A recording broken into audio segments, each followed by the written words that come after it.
Bismillahirrahmanirrahim. In the name of Allah, the most merciful, the most beneficent. Assalamu alaikum, dear students.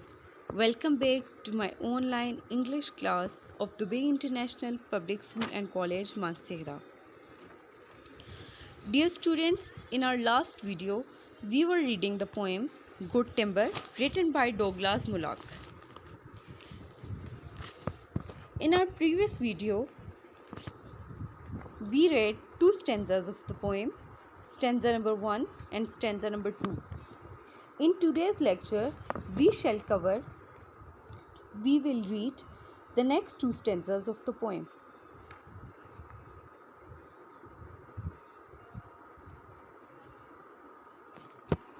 That is stanza number 3 and stanza number 4.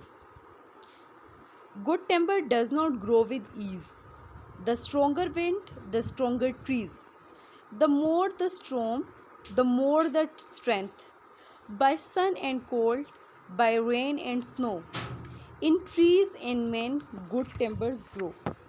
So dear students, in third stanza, the poet is telling us the qualities of good timber and good human being.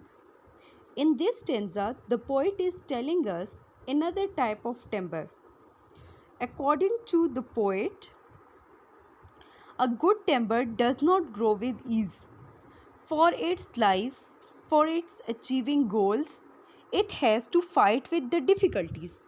Here, the wind and the strong trees. The wind means the difficulties of life, and strong trees represent the main human being, strong human being in the world.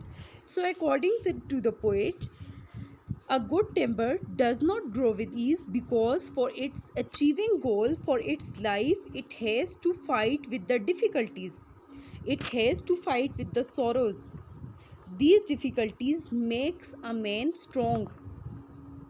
The more the difficulties come in the life of human being, he will become the more stronger. Where the thickest lies the forest grow, we find the patriarchs of both, and they hold counsel with the stars, whose broken branches show the scars of many winds, much of the strife. This is the common law of life. In last 6 lines, the speaker goes on to describe the environment of the man and good timber tree. He is describing the environment of the man and good timber tree. Both are in thickest part of forest, man and good timber tree. This contrast with tree of the forest, he made this contrast in first stanzas also. These are the both leaders in their species.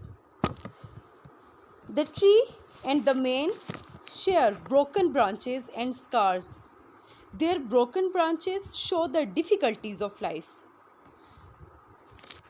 So dear students, the poem has extended metaphor.